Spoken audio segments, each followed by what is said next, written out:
시청자 여러분 안녕하십니까? 한국 전쟁이 발발한 지 75주년 되는 올해 국제 정세는 혼란스럽기만 합니다.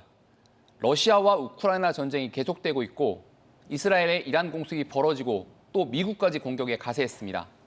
전격적으로 휴전이 합의됐지만 대화보다 무력, 제도보다 군사행동이 앞서는 시대라는 분석이 지배적입니다.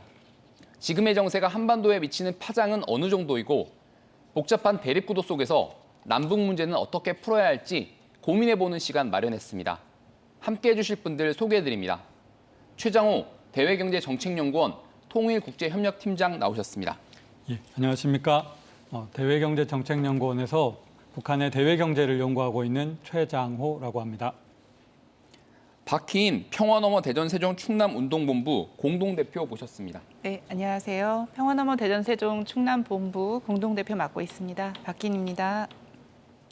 김지훈 충남대 정치외교학과 교수 자리했습니다. 네, 안녕하십니까. 충남대학교 정치외교학과에서 미중 관계를 중심으로 국제 관계를 연구하고 있는 김지훈입니다. 네, 먼저 준비된 영상 보시고 토론 이어가겠습니다.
네, 이스라엘과 이란이 이제 전쟁을 벌이고 있고 또 미국이 갑자기 이제 공습을 해서 전 세계를 좀 깜짝 놀라게 했습니다. 물론 전격적으로 휴전이 합의되긴 했지만 지금 상황이 굉장히 우려스럽다. 지구촌이 어떤 전쟁의 소용돌이로 휘말려 들어가는 건 아닌가라는 평가가 있습니다.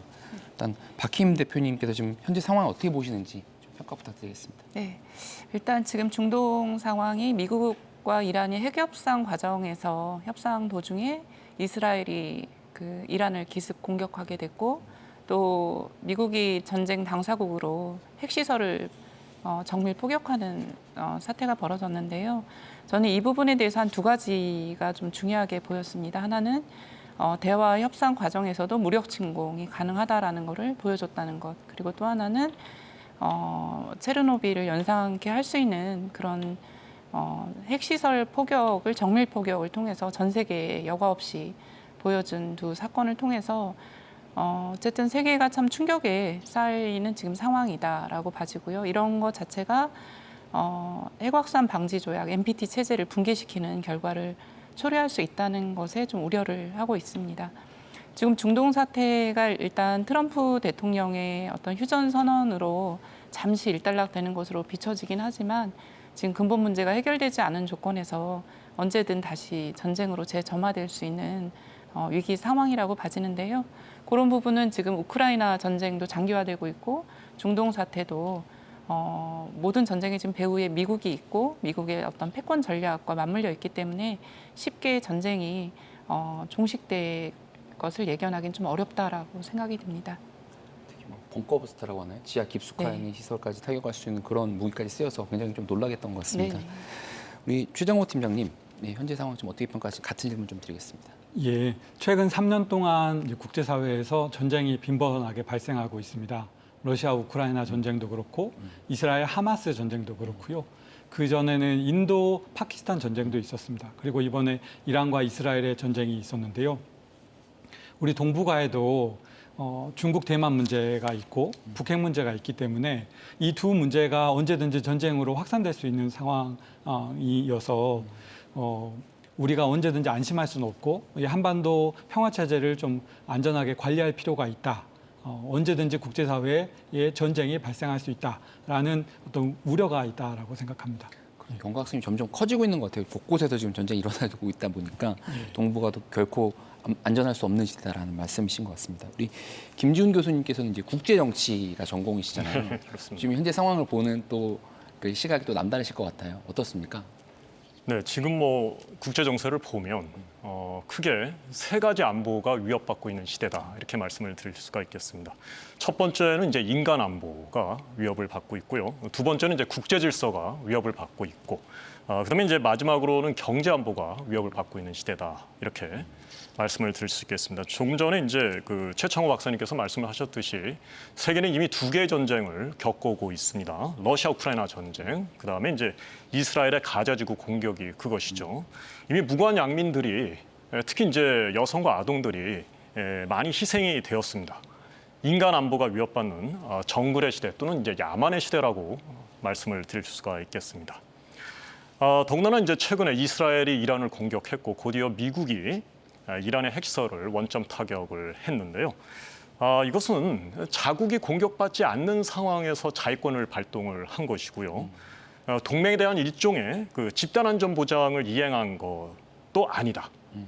다시 말씀드리면 미국이 이란의 공격을 받지 않았는데도 선제 공격을 한 것이고요.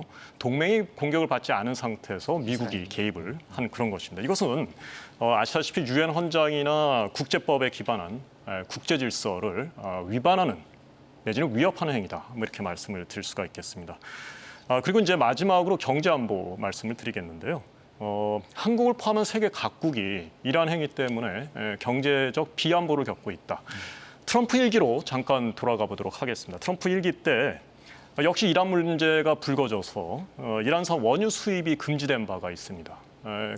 곧이어 한 6개월 뒤에 한국은 소위 이제 세컨더리 보이콧이라고 합니다. 제3자 제재에 의해서 한국조차도 이란산 원유 수입을 못하게 됐던 그런 사례가 있습니다. 제재가 있기 전 이란은 소위 이제 산업계 쌀이라고 불려지는 나프타라고 있습니다. 이 나프타를 추출하는 그 콘덴세이트, 초경질 원유라고 하는데요. 이 콘덴세이트 최대 수출국이었고요. 놀랍게도 한국은 이란산 콘덴세이트의 최대 수입국이었습니다. 그러나 트럼프 일기 때 미국과 이란의 관계가 어그러지면서 한국이 간접적인 피해를 봤던 사례가 있는데요. 지금은 이제 제2기죠. 트럼프 제2기 때 최근 아시겠지만 핵시설이 공격당함에 따라서 그 호르무즈 해협이 봉쇄 위협에 처해 있지 않았겠습니까? 호르무즈 해협은 아시다시피 세계 석유 소비입니다. 소비 한 5분의 1, 즉 20% 정도가 통과하는 지점인데요. 그러한 그 해협이 막힐 거라는 그 우려는 결과적으로는 유가 상승으로 이어졌고요. 유가 상승에 대한 전망, 내지는 우려는 인플레이션으로 연결이 되는 그러한 부분이 있었습니다.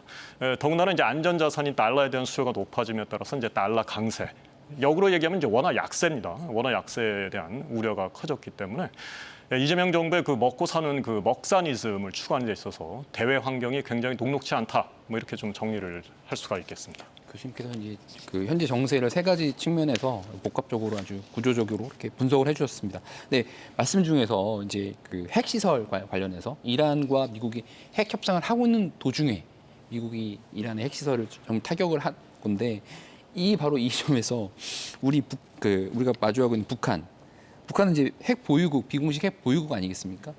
북한이 받는 영향도 상당할 것 같거든요. 그래서 단순히 이란과 미국의 그 어떤 중동 문제가 거기서 끝나는 것이 아니라 우리한테도 굉장히 많은 영향을 줄 수밖에 없는데 이런 점에 대해서 좀 어떻게 보시는지 우리 최 팀장님부터 좀 말씀해 주시겠습니까? 가장 큰 것은 북한이 비핵화 협상에 임하지 않을 가능성이 높다는 점입니다.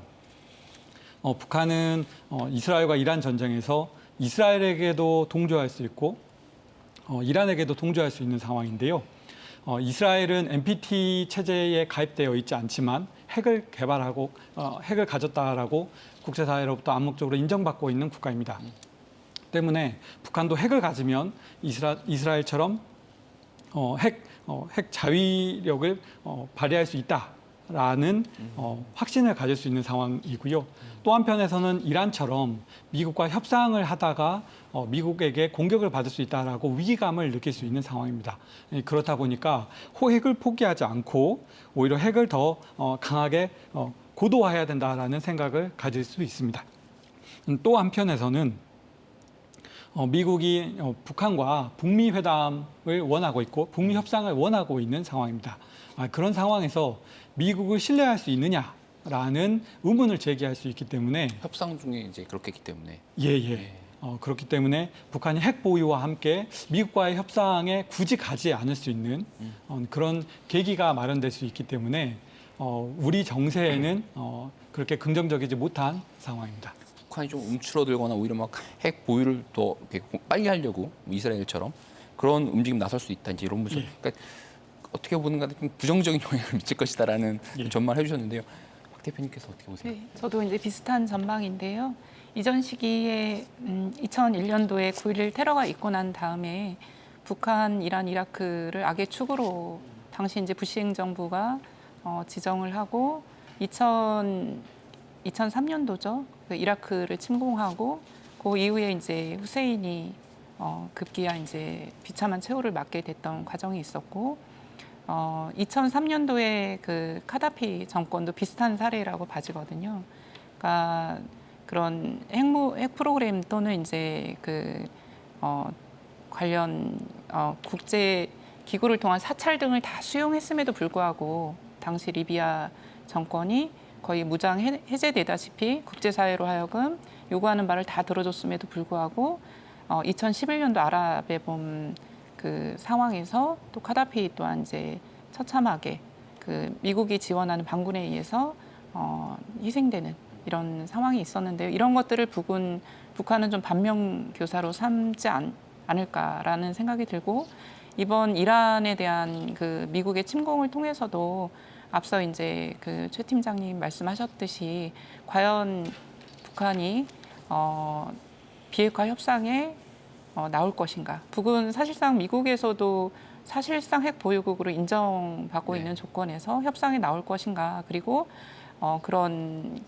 비핵화 요구에 무장 해제 당했을 때 정권 교체로 이어졌던 그 역사적 사건들을 보면서 그에 응하지 않을 가능성이 높다. 그리고 또 하나는 이런 것들을 통해서 사실 한반도에서의 군사적 긴장이 높아질 뿐만 아니라 대화 국면도 좀 더 멀어질 거다라는 어두운 전망이 듭니다. 대화를 할 여지도 좀 줄어들 수 있다 이런 네. 영향을 받아서 이런 부정적 영향 역시 부정적 영향이 있을 거라고 분석을 해주셨습니다. 김 교수님 네. 동의하십니까? 아니면 먼저 그 동북아 내지는 한반도 정세를 살펴보기 전에 간단히 이제 글로벌 전략적 내지는 지정학적인 어떤 그 형국을 잠깐 말씀드리면 트럼프 일기 2017년 그 취임 후 그 중국을 계속해서 이제 수정주의 세력 내지는 뭐 전략적 경쟁자 또는 이제 위협으로 이렇게 묘사를 해왔습니다. 한편 이제 중국은 바이든 행정부 시기이긴 합니다만 2021년 3월에 이란과 테헤란에서 소위 그 전면 협력 협정을 체결한 바가 있습니다. 이란 측에서는 약 2년 후인 2023년 7월에 중국과 러시아가 이끌고 있는 SCO라고 하죠. 상하 협력 기구에 정식으로 가입한 바 있고요. 제가 말씀드리려고 하는 것은 이번에 이제 미국의 그 이란 공습 때문에 미국 대 이란, 중국, 러시아라는 그런 그 진영적 대립이나 대치가 좀 더 공고화될 수 있는 위험이 있다. 이런 그 국제정세적인 면을 먼저 말씀을 드리고요. 북한과 관련해서는 이제 앞서 두 분께서 잘 말씀을 해주셨듯이 북한으로서는 이제 미국의 공세성 내지는 공격성을 다시 한번 목도한 것이 아니겠습니까? 그래서 자위권 차원에서 핵 보유의 의지를 견제하고 강화할 것으로 좀 전망이 됩니다. 또한 북한 역시 중국과 러시아, 특히 이제 러시아와의 군사적 협력을 강화할 것으로 이제 진영이 역시 공고화되는 그런 측면이 있을 것이다. 이렇게 말씀을 드릴 수가 있겠습니다. 마지막으로 한 가지 더 언급하고 싶은 것은 세간에는 간혹 미국이 이란을 때린 것처럼 북한을 때릴 수 있는 그런 위험이 있지 않은가 하는데 중국은 이제 북한은 좀 전에 말씀드렸듯이 중국과 러시아라는 뒷배가 있고요. 그다음에 이미 한 50기의 핵탄두를 가지고 있는 것으로 추정이 됩니다. 뭐 스톡홀름 국제평화연구소 추정이긴 합니다만 그렇기 때문에 이제 미국이 쉽게 이란처럼 북한을 때릴 수는 없을 것이다. 그리고 이제 제가 앞서 말씀드렸듯이 미국은 이미 세계 전쟁을 겪고 있기 때문에 전선을 확장할 여지는 크지 않다. 그래서 우리가 그 북미 관계 위기를 뭔가 확전할 수 있지 않겠느냐와 같이 좀 강조하는 것, 확대 과장하는 것은 좀 조심스럽게 해야 되지 않겠나, 뭐 이런 생각을 좀 가지고 있습니다. 북한과 이란은 좀 다르다라는 그렇습니다. 측면을 좀 강조해 주셨고, 그 앞서 이제 미국과 이란의 문제가 아니라 미국과 이란, 중국, 러시아라는 어떤 국제적인 라인, 이 경쟁 구도가 이제 더 공고화될 거라는 말씀을 해주셨는데, 그 연장선상에서 북한이 이제 러시아 우크라이나 전쟁에서 파병을 좀 하면서 네. 러시아와 더 관계가 더 돈독해지고 또 전략적 연대, 이른바 전략적 연대를 네, 하면서 유사시에는 서로 이제 자동으로 군사적 개입을 할 수 있는 그런 조항까지 마련했다면, 이런 부분이 우리 한반도에 미치는 영향이 또 있지 않겠습니까? 네, 그렇습니다. 그 좀 재미난 것이 이제 냉전의 시대 때는 한국이 미국으로부터 그리고 이제 북한이 소련으로부터 무기를 지원받았지 않습니까?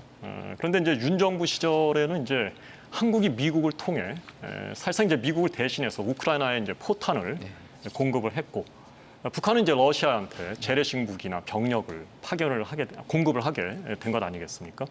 반대급부로 러시아는 북한한테 미사일 핵실험에 대한 추가 제재를 하지 않았고, 그다음에 이제 국방과학기술 분야에 있어서 협력을 약속을 했습니다.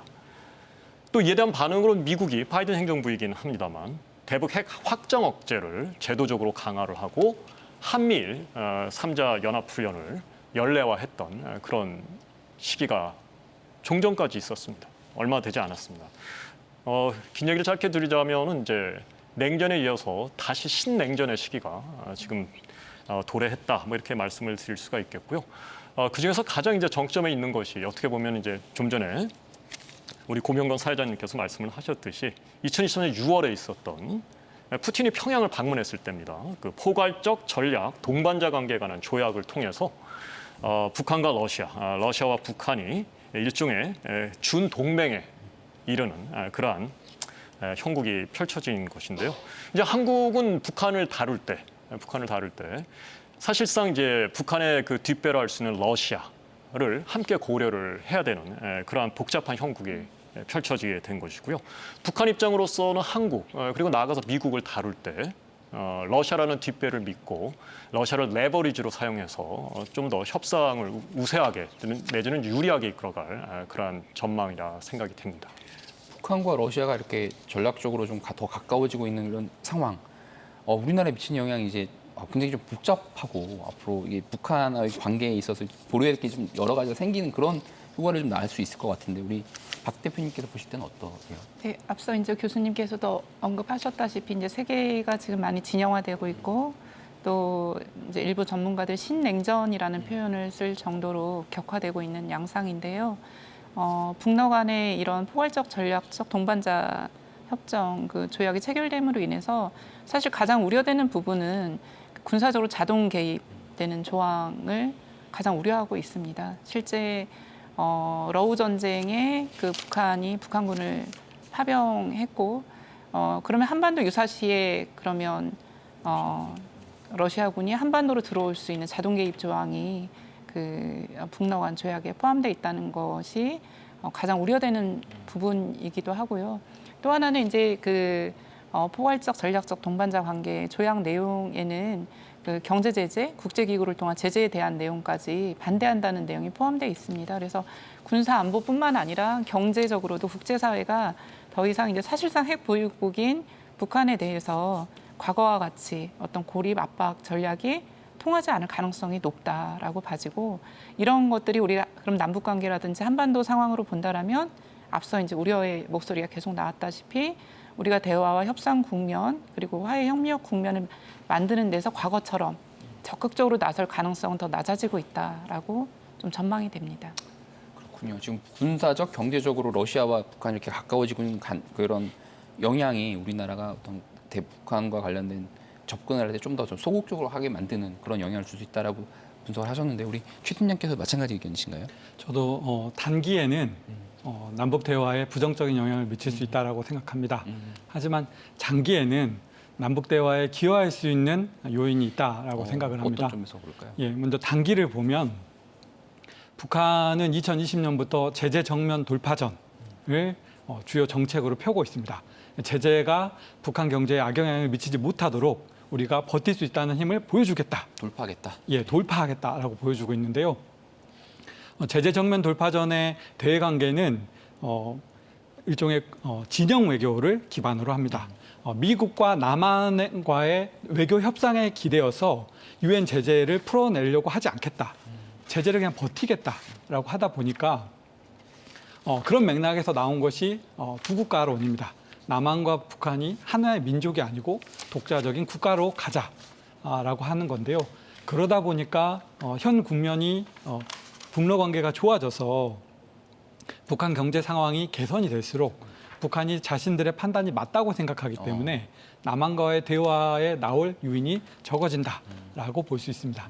하지만 이게 장기로 가면 달라질 수도 있습니다.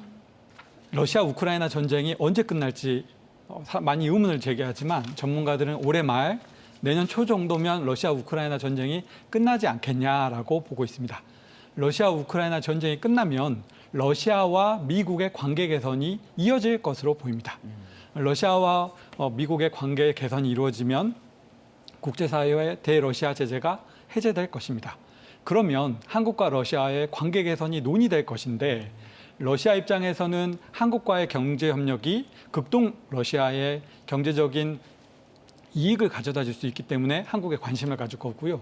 우리는 러시아 시장에서의 현대자동차, 삼성전자, LG전자의 시장 주도권을 회복하기 위해서 러시아와 협력하려고 할 것입니다. 이런 국면에서는 한러 경제협력 확대 논의가 이루어진 와중에 한 꼭지로 남북러 경제협력이 이루어질 개연성이 높다고 생각합니다. 러시아까지. 예. 조금 전에 말씀드렸듯이 남북 간에는 직접적인 대화가 이루어지지 않겠지만 러시아가 북한을 이끌어내면서 남북러 대화가 이루어질 수 있고 그런 논의가 과거에 이루어졌던 나지나산 정책과 같은 사업으로 나지나산 사업으로 다시 연결될 수 있기 때문에 중장기적으로는 북러 관계 개선이 우리에게 꼭 나쁜 것만은 아니다라고 생각해 볼 수 있습니다. 단기적으로는 러시아와 북한이 가까워지는 것이 남북 대화를 하는데 좀 방해가 될 수 있지만 중장기적으로는 우리가 러시아와 또 가까워질 수 있기 때문에 그렇게 되면 러시아가 또 북한과 가까우니까 남북 대화에도 좀 도움을 줄 수 있다 이런 분석이시네요. 예, 그렇습니다. 네.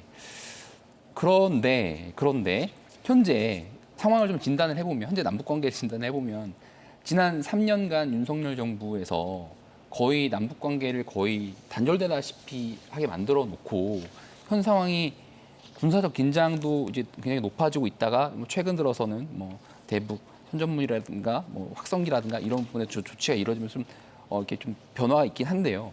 현재 남북 관계 상황이 좀 어떤지 진단이 좀 필요할 것 같습니다. 이 질문 우리 김 교수님께 먼저 좀 드리겠습니다. 네, 사실 뭐 다른 두 패널리스트들께서 보다 잘 분석을 해주실 텐데요. 사회자님께서 지적해 주신 대로 윤석열 정부에서 그 한반도는 그 물고 물리는 띠에 갇혀서 평화를 상실했다. 뭐 이렇게 간단히 진단을 할 수가 있겠습니다. 평화를 상실했다. 네.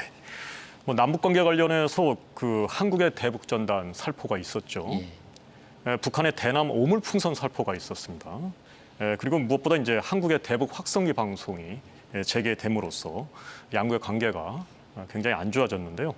이런 상황에서 이제 작년 6월인가요? 그 윤 정부가 군사 분계선일 때 상호 적대 행위를 중지하도록 하는 그런 내용을 담고 있는 9.19 군사 합의.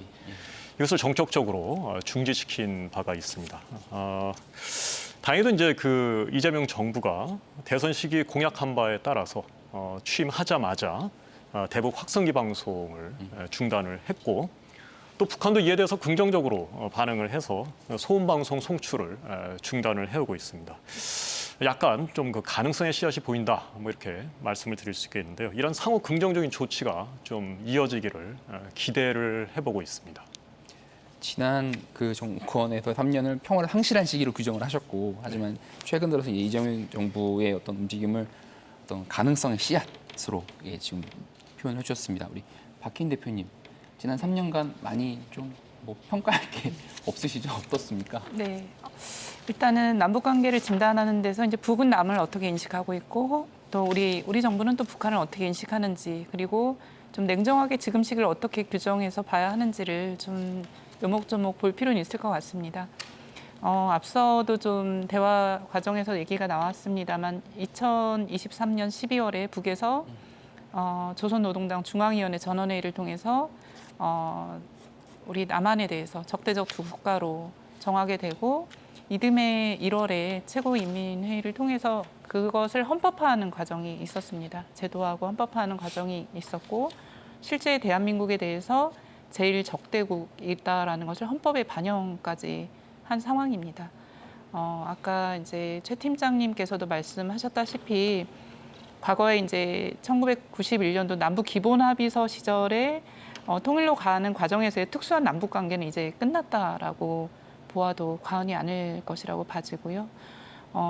지금 우리 대한민국 정부는 앞서 이제 그 진행자님께서도 말씀하셨다시피 지난 3년 동안 남북 관계가 정말 극단으로 치달았고 윤석열 정부의 어떤 내란 사태 계엄 과정에서도 보았다시피 평양 상공의 무인기를 침투시킨다든지 아니면 대북 전단을 날린다든지 또 그 분계선 일대에서의 어떤 전쟁 훈련을 강하게 시도한다든지 이런 과정을 통해서 사실상 전쟁을 기획하고 유도했다라는 외환죄까지 문제 제기를 하고 있는 상황인데요.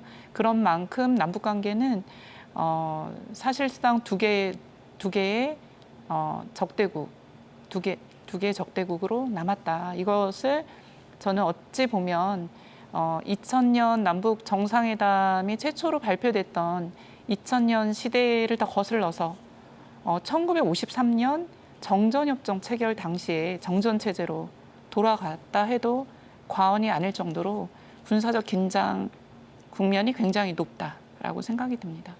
70년을 이제 네. 거슬러 올라간 거네요. 네. 2023년이고 54년이면요. 우리 그 남북 관계를 또 연구하시는 팀장님 입장에서는 지난 3년을 평가하시는 게 또 남다르실 것 같습니다. 예, 사실상 지난 3년 동안에는 남북 관계가 거의 내용적인 변화를 많이 보이지는 않았습니다. 저는 남북 관계보다는 남남 관계에 대해서 좀 얘기를 하고 싶은데요. 남남 관계요? 예. 남한 내의 북한에 대한 여론, 남북 관계에 대한 여론에 대해서 그다음에 관리 역량에 대해서 얘기를 하고 싶습니다. 방금 박희인 대표님께서 말씀하신 것처럼 남북 관계라는 게 1988년 노태우 정부에서 추진했던 77선언부터 이제 시작이 되는데요. 지금 남북 관계 상황은 그 이전으로 거의 돌아갔다고 봐줘도 무방합니다. 남북 간의 연락 채널이 모두 다 소실이 됐고요. 군사적 긴장만이 좀 남아 있는 상황입니다. 정치적으로도 국내적으로 남북 문제가 굉장히 정쟁화되어 있습니다. 북한 친북 낙인 찍기라고 할 정도로 북한 관련해서 교류 협력을 하는 인사에 대해서 굉장히 공격이 이루어지고 있고 대북 퍼주기 논란이라는 어떤 용어가 보편적으로 쓰이고 있어서 남북 관계가 굉장히 정쟁화되고 있습니다. 그리고 청년층 사이에서도 남북한을 이제 독립된 국가로 인식하는 경향성이 커지고 있고 남북한 교류 협력을 하는 거에 대해서 조금 피로감이 심한 상황입니다. 청년들도 통일이 필요하다, 경제 통합이 필요하다는 건 알고 있지만 이게 조금 부담스럽다. 지금 경제가 이렇게 어렵고 내가 일자리가 없는데 왜 경제 협력을 얘기하느냐? 다른 얘기하자. 이런 식의 이제 피로감이 좀 피로감을 표현하고 있기 때문에 남북 문제가 이제 정쟁화되어 있어서 이 문제를 좀 빨리 풀어야 된다라는 게 하나가 있고요. 두 번째는 지난 한 10년 동안 사실상 남북 관계를 되돌아보면 1988년에 시작됐지만 사실상 95년 정도부터 이제 남북 교류가 시작됐다가 2010년에 오이사 조치를 계기로 남북 교류 협력이 거의 다 중단이 됐고요. 그나마 남아있던 개성공단도 2016년에 중단됐습니다. 그러니까 사실상 남북 교역이 중단된 건 15년이 넘었고요. 개성공단도 10년이 되어갑니다. 그렇지만 그래서 저도 북한 연구를 한 지 11년이 됐지만 북한을 가본 적이 없습니다. 이게 의미하는 상징성은 우리가 남북 관계를 관리할 수 있는 유무형의 인프라가 다 소실되었습니다. 북한식 화법, 북한식 문화, 북한식 대화를 이해할 수 있는 전문가가 많지 않고 그건 북한도 마찬가지입니다. 그러다 보니까 앞으로 남북 대화가 막상 진행된다고 했을 때 또 경협이 된다고 했을 때 이거를 실제로 추진해갈 인력이 없다. 그래서 현재 남북 관계 상황은 1988년 77선언 이전으로 모든 게 돌아가 있다라고 평가하고 싶습니다. 박 대표님께서는 70년 전으로 올라가셨는데 우리 팀장님은 40년 전으로 거슬러 올라가시는군요. 남남 갈등, 남한 내 북한에 대한 시선이 좀 서로 갈등이 생기는 문제, 그리고 워낙 또 교류가 많이 없다 보니까 그런 어떤 교류를 다시 시작했을 때 생긴 여러 가지 좀 인프라 같은 것들이 너무 없다라고 한 지적을 해주셨습니다. 그런데 이제 이재명 대통령이 취임을 했고 지난 6.15 기념식에서 평화가 곧 경제다, 굳건한 평화를 바탕으로 남북이 공존, 번영하는 한반도를 만들어 나가야 된다라는 말씀을 하셨습니다. 이재명 대통령이 실용적인 어떤 대북 정책을 펴겠다, 그렇게 지금 밝힌 바가 있는데요. 이게 좀 구체적으로 어떤 내용이고 어떤 방향이 될지가 좀 궁금하거든요. 우리 팀장님께서 좀 풀어주시겠습니까? 예. 실용적인 대북 정책이라는 게 두 가지 모양을 하고 있다라고 생각을 합니다. 하나는 실질적으로 우리 경제에 도움이 되는 대북 정책을 펴겠다는 거고요. 다른 한편에서는 도움이 되면 하지 않겠다라는 의미도 도움이 안 되면 하지 않겠다. 예, 그게 사실 실용주의의 모습이거든요. 이재명 대통령, 이재명 정부에서 추진하는 남북 정책 환경이 좋지 못합니다. 조금 전에 말씀드렸던 남북 교류 협력이 정정화되어 있는 것 때문에, 그리고 대외 환경이 좋지 못하기 때문에 실용 외교를 펼 수 있는, 실용 남북 관계를 끌어갈 수 있는 환경이 좋지 못합니다. 그러다 보니까 이재명 정부의 대북 정책은 저는 1단계에서는 관리 가능한 한반도를 만드는 방향이 주도적으로 추진될 거라고 생각을 하는데요. 관리 가능한 한반도라는 것은 첫 번째는 남북 간에 중단된 대화 채널을 복원하겠다. 그리고 남북 연락 채널을 복원하겠다 정도에 머물 가능성이 높다고 생각합니다. 그 외에 이제 남북 교류 협력이라든지 경협을 추진할 가능성은 높지 않은데, 이유는 이재명 정부가 집권을 하고 100일 동안 가장 중점을 둘 것이 국내 경기 부양입니다. 국내 경기가 워낙 좋지 않기 때문에 국내 경기 부양에 집중할 가능성이 높고, 대외적으로는 미국과의 관세 협상, 그다음에 주한미군 주둔비 인상, 그다음에 국방비 인상 문제까지 압력을 받고 있고요. 또 중국, 러시아와의 관계 개선 문제도 있습니다. 네. 그러다 보니까 다른 외교 현안과 국내 현안이 많기 때문에 남북 현안이 최후순위에 놓일 가능성이 많다. 그래서 관리 가능한 남북 관계의 잘못된 오해나 잘못된 충돌이 분쟁으로 확산되지 않도록 관리하는 수준에서 머물 가능성이 높다라고 보고요. 2단계에서는 한반도 평화 정책이 추진될 것이라고 생각합니다. 1단계 관리 가능한 한반도 조성, 2단계가 이제 한반도 평화 정착인데요. 2단계에서는 기존에 합의되었던 남북 간의 합의 사항들이 유효한지를 확인을 하고, 2018년 9.19 선언, 네. 특히 군사 분야에서 이루어졌던 합의들이 유효한가를 합의를 하고, 국민들의 정서에 대북 친화 정책 혹은 대북 퍼주기와 연관되지 않는 교류 협력, 그러니까 학술 교류, 사회 문화 교류, 체육 교류 정도에 한해서 남북 간의 교류 협력을 허용할 가능성이 많다고 생각합니다. 이 정도까지가 이재명 정부에서 보여줄 수 있는 대북 정책의 사실상 대부분의 내용이라고 생각하고요. 마지막 3단계가 남북 정상회담, 네. 그리고 낮은 수위의 유엔 대북 제재에 저촉이 되지 않는 관광, 그리고 그다음에 남북 교역 정도를 제기하는 수준인데, 이거는 지금 대외 여건을 고려할 때 좀 가능성이 크지 않다라고 생각을 합니다. 말씀하신 그 3단계 중에서 어느 정도까지 갈 거라고 보세요? 1단계, 2단계 정도, 1단계가 대부분일 거고요. 여건이 좋으면 2단계까지 추진될 것이라고 생각합니다. 그러니까 실용주의가 이제 도움이 되면 하는 것인데 도움이 안 될 바에는 하지 않겠다라고 하는 거라면, 어떤 관리하고 초기 어떤 그런 관리를 하다가 좀 더 진전된 관계까지 가보고 그 상황이 여의치 않으면 안 가겠다, 뭐 이런 그 정책으로 이제 이해를 하시는 것 같습니다. 박힌 대표님, 이런 정책 어떻습니까? 실용주의 대북 정책, 사실은 이제 대북 북과의 관계 문제를 경제적으로 접근하는 거는 사실상 좀 올바르지만은 않다고 생각합니다.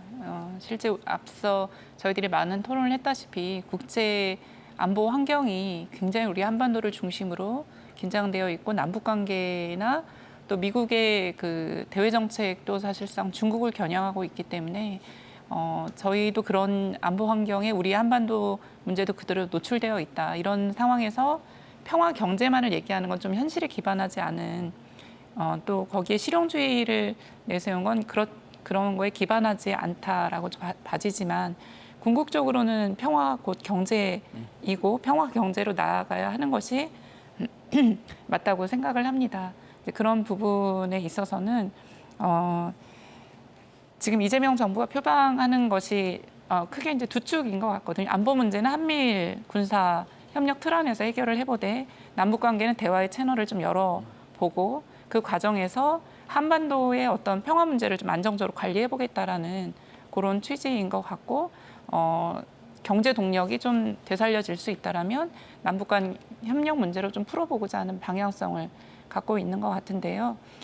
제가 볼 때는 지금 앞서 이제 우리 최 팀장님 얘기하셨다시피 지금의 국제적인 안보 환경 그리고 남북 관계로 보아서 이 평화 경제 문제를 단기간에 해결하는 것은 쉽지 않을 테고 다만 앞서 얘기하신 것처럼 남북 간 대화 채널을 복원하는 것도 만만치는 않다. 다만 2단계까지 가는 것도 만만치 않다. 지금 그 말씀이시죠? 네, 저는 쉽지 않다라고 봐지는데요.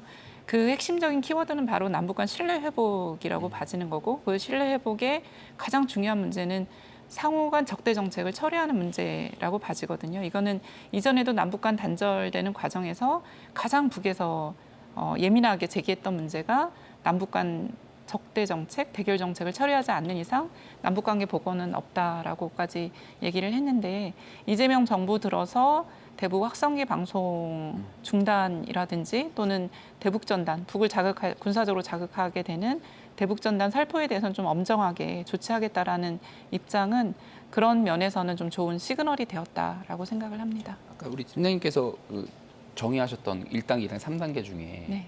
마찬가지로 3단계까지는 못 갈 것이다라고 전망을 하신 건가요? 그러니까 정상회담, 남북 정상회담까지는 가기 어려울 것이다. 2단계도 어렵다고 하셨으니까. 네, 저는 이제 그렇게 가는 것이 바람직하고 풀어야 될 반드시 숙제라고 생각을 하지만 그만큼 복잡한 구조 하에 놓여 있다라고 바라봐집니다. 현실적으로 쉽지 않을 것이다라는 네. 말씀을 해주셨습니다. 우리 김 교수님 이건 어떠세요? 네, 앞서 두 전문가께서 말씀을 잘 해주셨는데요. 실용주의 대북 정책의 방향을 얘기하는 것이기 때문에 나름대로 좀 그 창발적 아이디어 내지는 그 가능성에 대한 어떤 그런 기획 뭐 이런 것들이 좀 필요하지 않나 이런 생각도 해봅니다. 그 평화가 경제이다. 대단히 지당한 얘기라고 생각을 합니다만 역으로 경제가 평화를 견인할 수 있다. 뭐 이렇게 얘기를 할 수가 있겠습니다. 뭐 국제관계에서는 이제 소위 기능주의적 접근, 펑셔널리즘 뭐 이렇게 얘기를 하는데요. 뭐 유럽연합의 원류를 거슬러 올라가면 다 아시겠지만 석탄, 철강 공동체로부터 시작한 것이 아니겠습니까? 그래서 나름대로 그 경제적인 어떤 협력이 갖는 의미가 좀 있다. 뭐 이런 생각 속에서 말씀을 드리자면 어떠한 방향으로 갈 것이냐?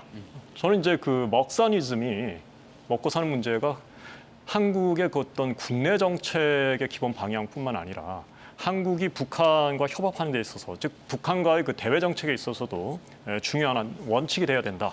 이렇게 생각을 하고 있습니다. 아까 뭐 최 팀장님께서 한국의 경제에 도움이 되면 북한과 협력한다. 뭐 이렇게 간단히 말씀을 하셨는데요. 한국과 북한 모두가 먹고 사는 일에 도움이 된다면 같이 협업 내지는 공동 사업을 좀 펼쳐볼 수 있지 않을까. 좀 이런 생각을 해봤습니다. 오래전 제가 그 통일부에서 발표한 내용이기도 한데.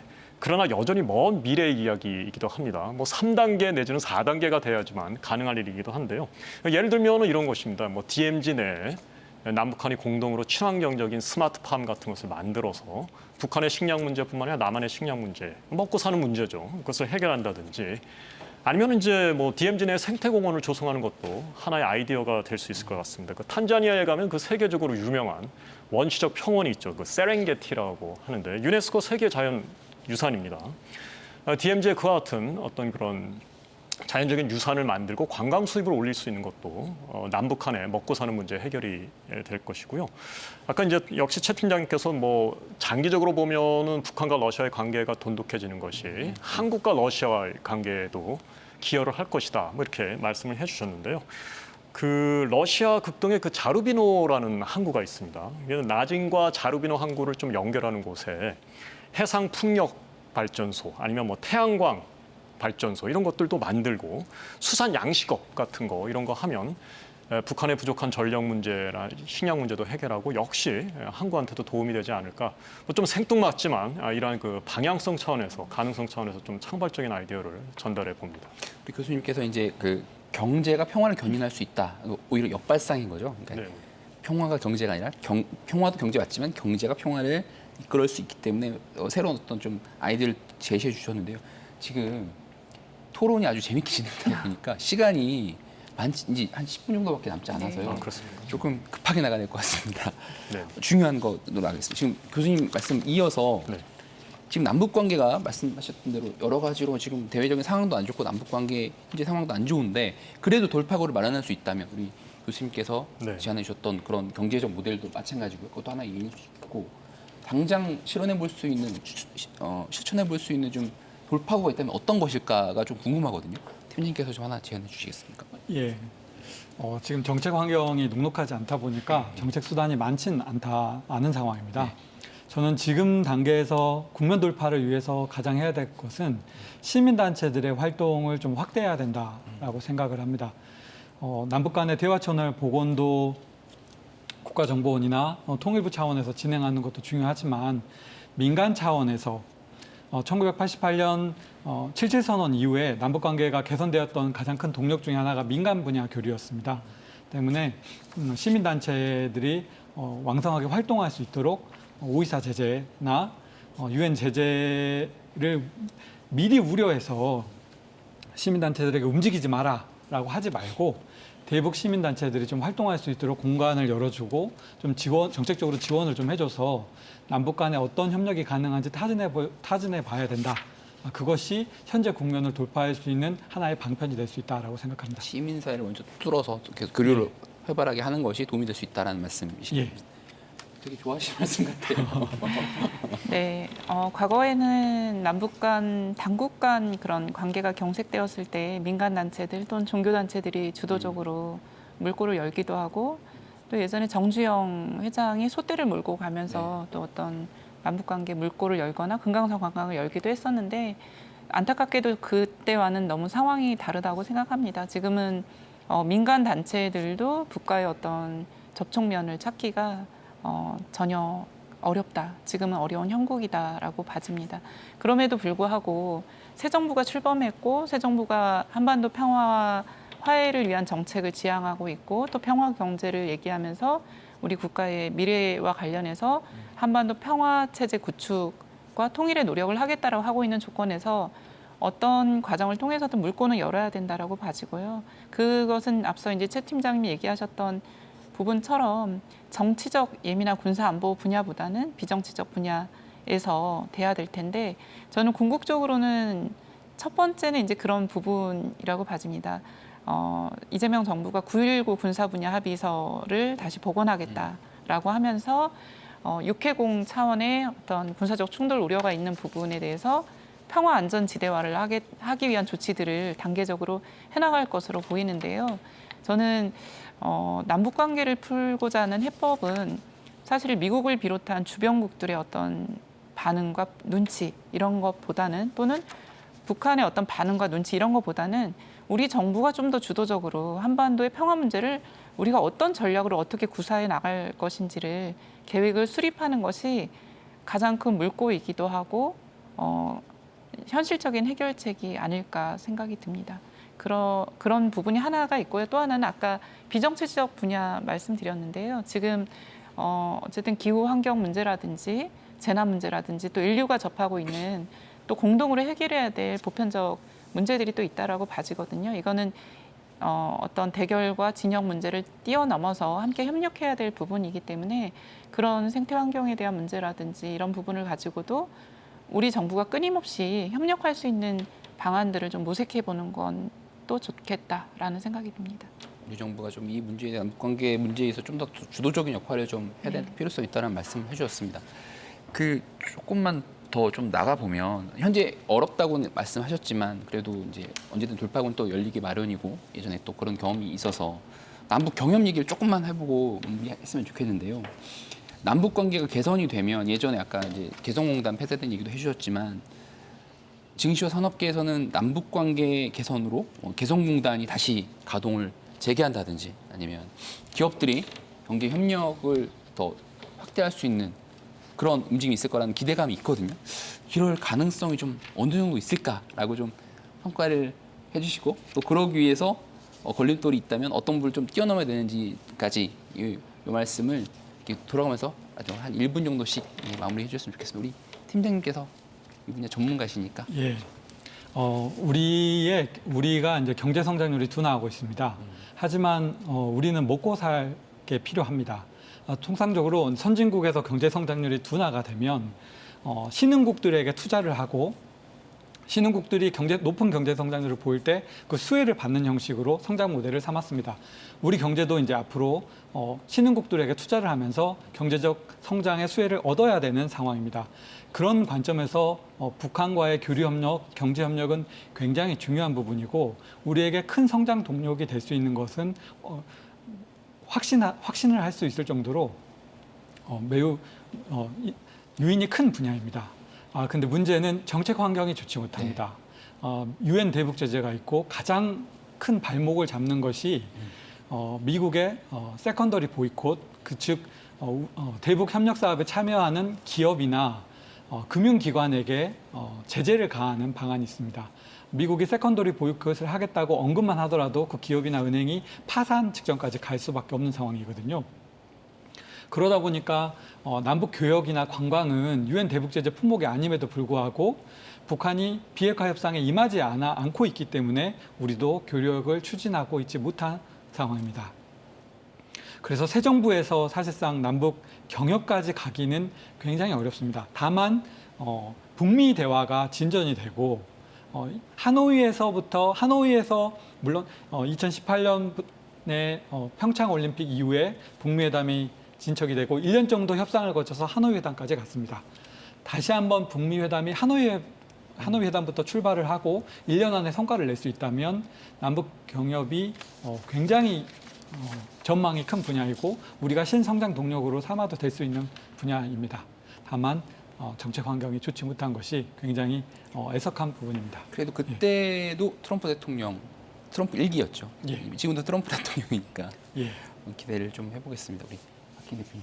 네, 저도 비슷한 의견입니다. 남북 경협이 실현됐던 시기가 있었고 또 그게 단절됐던 시기를 다 경험했기 때문에 근데 남북 경협이 단절됐던 시기로 돌아가 보면 이건 남북 간의 문제라기보다는 국제 환경 과정에서 대북 제재 문제가 굉장히 크게 부각이 됐었고 아까 표현하신 세컨더리 보이콧 문제로 인해서 쉽게 북과의 어떤 그 교류 협력 분야가 제한을 받을 수밖에 없는 환경이고요. 저도 지금 저희들이 경협이 성사되려면 북미 간 관계 개선이 먼저 선차적으로 해결이 돼야 되고 미국과 북한 간의 적대국 관계를 해소하면서 대북 제재 해제 문제가 해결이 돼야 되고 또 유엔이 또 가하고 있는 대북 제재가 있고 또 한국 정부가 독자적으로 하고 있는 대북 제재가 있습니다. 이런 제재 조치들이 해제가 돼야 진정으로 경제 주체들이 남북 간 만나서 경협 문제를 논의할 수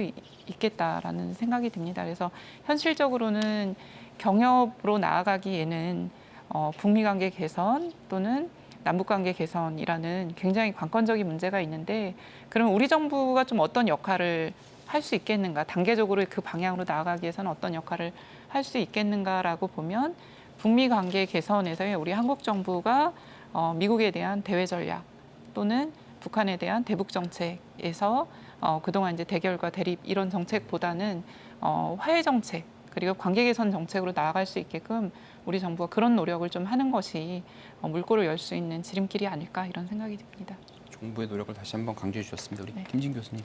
네, 어떻게 보면 이제 두 분께서 말씀하신 것을 좀 정리한다는 차원이 될 수도 있겠는데요. 민주당이 2023년 1월달에 남북 경협을 위한 한반도 평화경제 특별경제위원회를 발족한 바가 있습니다. 최근 이재명 대통령 취임사에서 북한과의 소통 창구를 열고 협력하겠다. 나름 의지가 보이는 것 같습니다.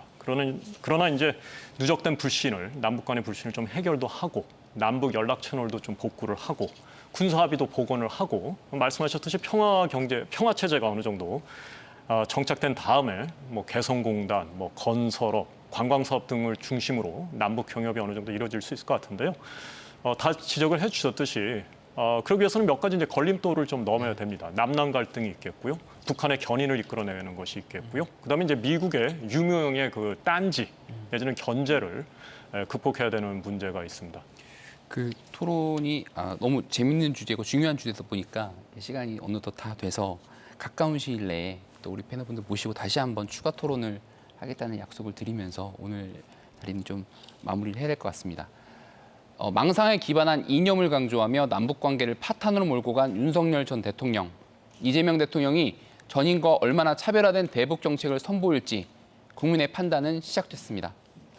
혼란스러운 국제 정세 속에서 북한을 상대로 평화에 기반한 국익, 실리, 경제를 잡는 리더십을 보여줘야 합니다. 6.25 전쟁 75주년을 맞아 다시 평화의 가치를 생각해본 대전 MBC 시시각각 오늘 순서는 여기서 마치겠습니다. 함께해 주신 시청자 여러분 고맙습니다.